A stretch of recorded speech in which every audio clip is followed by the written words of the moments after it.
Hello po. Good evening. Sorry po, late na ang TikTok ako, YouTube. Sorry po. Tungkol sa cellphone, tungkol sa 50 pesos ko, meron ditong dalawang gold, $1 po, kaya isang dollar and gold. Lalagay natin sa wallet po. Ang dami nalilito kahapon sa vlog ko na saan lalagay itong dalawa. Itong dalawa, pag bumili kayo isang set po, isang set, may dalawa dyan. Tapos tatlong Kitty, God of Wealth. Itong dalawa po, lalagay natin sa wallet natin para may gold and dollar. Ibig sabihin, walang bulak kasi may nagtuturo yung wallet lalagay ng bulak. Hindi po. Ang lalagay ng wallet, gold and dollar, tapos yung pera nyo buo, no? Na 31 to.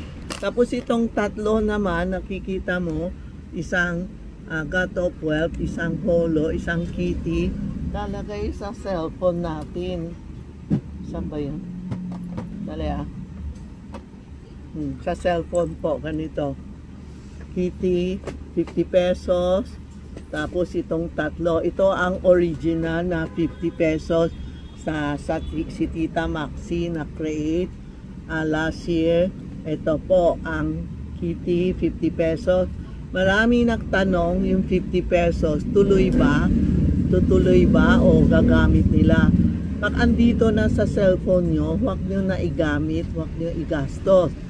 Kasi maraming nagtanong, pwede igastos. Ginastos sila, tapos binalik sila ng 50 pesos. Parang medyo hindi effective. Hindi ko alam kasi sa akin, lahat ng cellphone ko, hindi ko ginagamit. Puro 50 pesos. Andyan pa din original last year hanggang ngayon.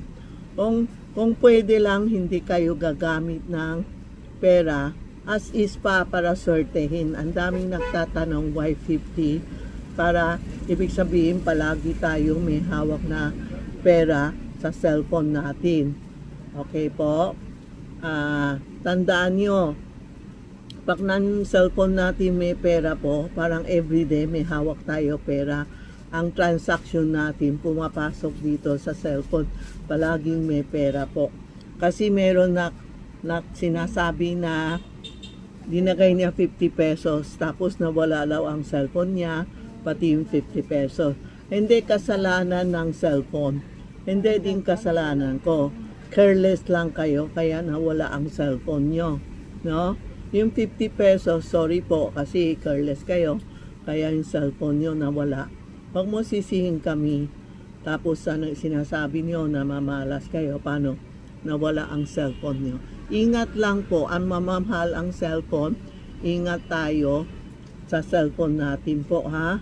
Sorry ha. Pag nawalaan kayo, hindi kasalanan ko. Kasi marami na meron yung na text na galit. Yung dinagay niya lang 50 pesos. Nawala siya ng cellphone and 50 pesos. Marami din nagsasabi, yung dinagay niya 50 pesos, gumaang ang buhay nila, gumaang ang pera nila, palagi may pera sa wallet natin. Feng Shui is a guide lang po. Pag naniniwala kayo, gamitin nyo. Pag hindi kayo naniniwala, huwag kayo maggalit sa tao. No? Hindi kami kasalanan, ina-guide lang ko kayo. Kung ayaw niyo maniwala, okay, wag lang i-text na ang daming sinasabi. Hindi ko na binabasa, bahala na sila. Diyos na bahala sa'yo. Ito po ha, ito ang original Tita Maxi na 50 pesos. Ito ang Kitty, God of Wealth, para hindi ka makasakit. Ito po ang God of Wealth. Tapos yung 50 pesos, may palit ako sa bangko, no? May tumatawag si Jay. Ito po yung 50 pesos, hindi ba kanong 50 pesos? Tutupi natin po. bukas ng isa. Ano yun ah? Ito yung 50 pesos, ganun ang tupi ah. Ha? Kasi marami nagtutupi ganun sa cellphone niya. Iba naman dito sa cellphone niya. Dapat talaga iba, ganun cellphone 50. Ang original po, ito po. Yan ha. Yan ang perfect na pera, 50 pesos. Marami naman nagtatanong bakit po 50 pesos.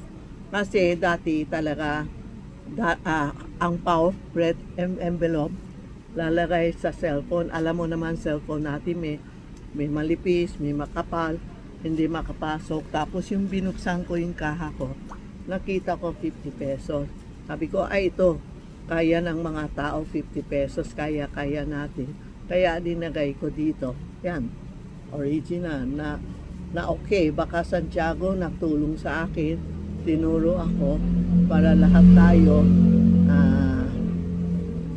gagamit, para lahat tayo certain. Good luck po ha, good luck po.